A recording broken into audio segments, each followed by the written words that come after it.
حضرت واصف علی واصف رحمۃ اللہ فرماتے ہیں کہ یہی ذوق ہے جو انسان کو منزلوں کی نشاندہی کرتا ہے اور اسے منزلوں تک پہنچاتا ہے۔ باقی فرض کے طور پر سب دنیا فرائض پورے کر ہی رہی ہے، لیکن فرائض کو شوق کے ساتھ پورا کرنا نصیب والوں کی بات ہے۔ جلوہ مرکز کا ہوتا ہے، لیکن جلوہ گری کہیں اور جا کے ہوتی ہے۔ جس طرح سورج دور ہے اور دھوپ جو کہ سورج کا جلوہ ہے ہمارے پاس ہی رہتی ہے، سورج سے وصال دراصل دھوپ سے وصال ہے۔ اگر جلوہ اپنی رعنائیوں اور تابناکیوں سمیت دیکھنا نہ ملے تو کم از کم کسی دیکھنے والے کو دیکھو، اور یوں بھی جلوہ دیکھنے کا موقع مل جاتا ہے۔ یہ بھی دیدار کی ایک صورت ہے۔ محبت کے جلوے قانون سے ملتے ہیں۔ بات یہ نہیں کہ 10 سال سے مانگ رہا ہوں کب سنی جائے گی، اور یہ بھی ممکن ہے کہ کوئی آیا اور آتے ہی دامن مراد بھر کے لے گیا۔ یہ جلوے کا اپنا انداز ہے کہ وہ عیاں بھی ہے اور نہاں بھی۔ وہ خود ہی اپنا پردہ ہے اور خود ہی اسے آشکار کرتا ہے۔ کچھ کمی انسان کی اپنی طلب میں رہ جاتی ہے۔ اس دنیا میں سب کچھ ملتا ہے، لیکن اگر کمی ہے تو ایسے انسانوں کی جو بیک وقت مخلص اور ذہین ہوں۔ یہی دو صفات ایک اچھے معلم میں ضرور پائی جاتی ہیں۔ اللہ قوم کو صحیح معلوموں کے سپرد کرے، آمین۔ آپ میں بن سکتے ہیں، لیکن کیسے؟ یہ آپ بتائیں۔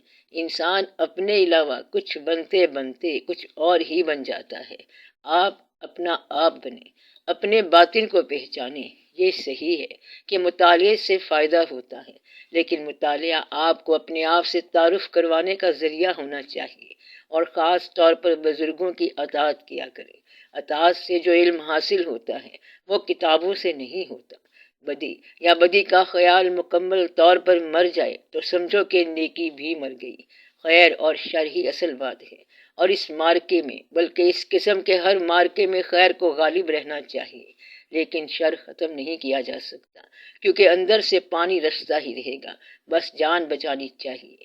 نیکی، بدی، خیر و شر اور عبادت کے ساتھ یہی واقعات ہیں کہ تزکیہ مکمل ہونا ذرا مشکل ہوتا ہے۔ عبادت سے تزکیہ نفس نہیں ہوتا، عبادت سے خطرہ نفس مل جاتا ہے۔ جو چیز آپ چاہتے ہیں کہ مکمل تزکیہ ہو جائے، وہ بات خیر شر کے باب میں نہیں آتی۔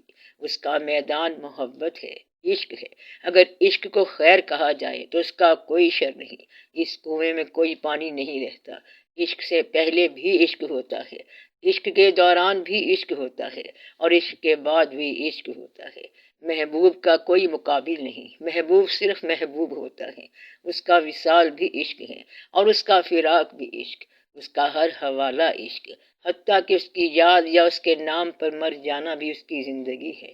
آپ محبت کرو، خیال کبھی ضائع نہیں ہوگا۔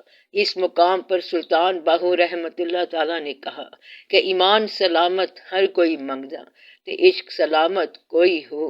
بس چند آدمی ہوتے ہیں جو خیر شر کے جھگڑوں سے آزاد ہو کر کوئے محبت میں سرگرداں جلوائے محبوب کی تابش کو سمیٹنے کے لیے مصروف ہیں۔ جو چیز ماضی میں قریب تھی وہی تو حال میں قریب ہے، وہ محبت تھی۔ ہم ایک دوسرے سے محبت کرتے کرتے اس سے محبت کرنے لگ گئے، جس سے محبت کرنے کا دعویٰ اپنی بے مائگی اور کم مائگی کا ایک واضح اعلان اور ثبوت ہے۔ جہاں بولنے کی جگہ نہیں وہیں پر ہم بول رہے ہیں۔ محبت نے ہی بے باک کیا، شکر ہے کہ اسی نے بے باکی اور گستاخی کے فرق سے آشنا کیا۔ جس نے معاف کر دیا وہ یقیناً معاف کر دیا گیا، جس نے بن مانگے عطا کیا وہ مانگنے پر کیوں مایوس کرے گا۔ وقت کا سیلاب بڑھتا جائے گھر نہیں ڈوبتا، اس کا فضل درکار ہو تو آندھیوں میں چراغ جلتا ہے۔ سفر بہت لمبا نہیں ہوتا، ویسے کہنے میں چلتے چلتے عمر کٹی ہے، لیکن اگر غور سے دیکھا جائے تو 2 گام کا سفر ہے۔ ہم ابھی پہلے ہی قدم میں ہیں۔ دوسرا قدم جو شاید آخری قدم ہوتا ہے ابھی اٹھانے کا وقت نہیں آیا۔ ابھی تو دعا کے لیے ہاتھ اٹھانے کا حکم ملا ہے کہ دعا کرو کہ ہم کم از کم اپنی زندگی پر تو راضی رہیں۔ بس جو اپنی زندگی پر راضی ہو گیا وہی اللہ پر راضی ہو گیا، اور جو اللہ پر راضی ہوا اللہ اس پر راضی ہوا۔ جس انسان پر انسان راضی ہو گئے وہ رضائے الہی پا گیا، جو انسانوں سے راضی رہا وہ راز ہستی پا گیا۔ یہی راز ہے ہم تم یہ وہ دراصل سب اسی کے جلوے ہیں جو کبھی اپنے آپ کو میں کہتا ہے، کبھی ہم، جو سانس سے زیادہ قریب ہے، دل میں ہے لیکن آنکھ سے اوجھل ہے۔ اس کا جلوہ ہمارے سامنے آنسوؤں کی شکل میں آتا ہے، اس کی یاد آخرت کے روپ میں، اور اس سے غفلت زندگی سے محبت کی شکل میں۔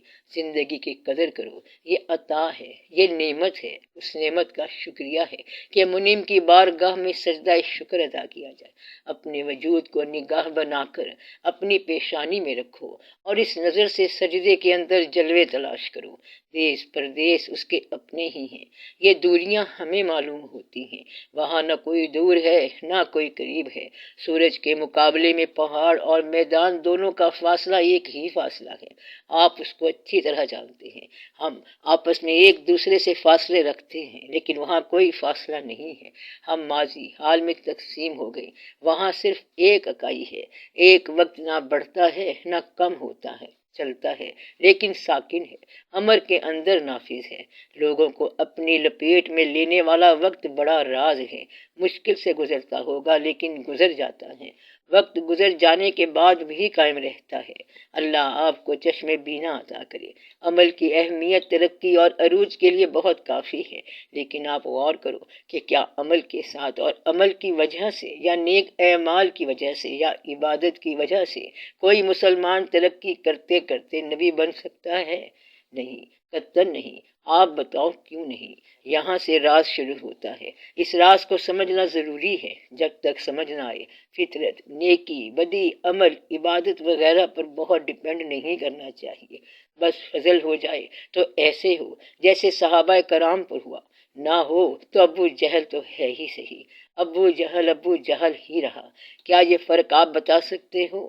جب تک یہ فرق سمجھ نہ آئے کہ ایک ذات سے نسبت دوست بھی بنا رہی ہے اور کچھ بدبختوں کو دشمن بنا رہی ہے۔ یہ سب کیا ہے؟ مطلب یہ کہ فطرت یا محنت یا کوشش یا ٹریننگ اپنی جگہ اور نصیب بھی فطرت ہے، جس میں کسی کوشش کی انویسٹمنٹ کی ضرورت نہیں۔ جیسا کہ ایک ڈوبنے والا محنت کرے، ہاتھ پاؤں مارے تو شاید کنارے پر پہنچ جائے، اور یہ بھی ممکن ہے کہ نہروں میں چلتے چلتے کوئی خود ہی اس کے پاس آ جائے۔ ایسا ہو تو سکتا ہے۔ پھر یہ سب کیا ہے؟ قانون پر زیادہ دار و مدار نہیں کرنا چاہیے۔ قانون ہی تو ٹوٹتے ہیں، اصول ہی تو بدلتے ہیں، محنتیں ہی رائے گاں ہوتی ہیں، بعض اوقات ندامتیں منظور ہو جاتی ہیں۔ بہت ساری باتیں ایسی بھی ہوتی ہیں کہ جو ایک عمر، ایک علم، ایک خاص شعور کے بعد حاصل ہوتی ہیں۔ کچھ مقامات ایسے بھی ہوتے ہیں جو روحانی مسافروں کو ایک خاص تزکیہ نفس کے بعد حاصل ہوتے ہیں۔ ہر کام، ہر عمر اور ہر شعور کے لیے نہیں۔ بچے کو بچے کا علم دیا گیا، بوڑھے کو بوڑھے کا۔ قوم کسی خاص شعور کا نام نہیں، یہ ہر طرح کے شعور کے مکالات سے بنتی ہے۔ یہ ایک سمندر ہے، اس میں ہر طرح کا دریا شامل ہوتا ہے، اس میں ہر طرح کی زندگی ہوتی ہے۔ بعض اوقات پرندوں سے بات ہو رہی ہو تو مچھلیوں کے سمجھنے والی نہیں ہوتی، اور اگر گینڈے سے کلام ہو رہا ہو تو مرغابی کے سمجھنے والا نہیں۔ خیال کا سفر بالعموم ایک کٹھن سفر ہے۔ آپ لوگوں کے لیے ایک سادہ آسان اور خوبصورت زندگی بہت کافی ہوتی ہے۔ اپنے سماج سے بہت آگے نکل جانا بھی اتنا ہی باعث تکلیف ہو سکتا ہے جتنا سماج سے پیچھے رہ جانا۔ بس نصیحت یہ ہے کہ خیال کی بلندی کے باوجود پست ماحول میں گزارنے کی صلاحیت پیدا کر لینا چاہیے۔ ہاتھ آسمان کو چھو جائیں تب بھی پاؤں زمین پر رہنے چاہیے۔ خیال ایک شیر کی طرح ہے، آپ طاقتور ہیں تو اس کی سواری کریں گے، اگر آپ ذرا بھی کمزور ہوئے تو شیر آپ کو کھا جائے گا۔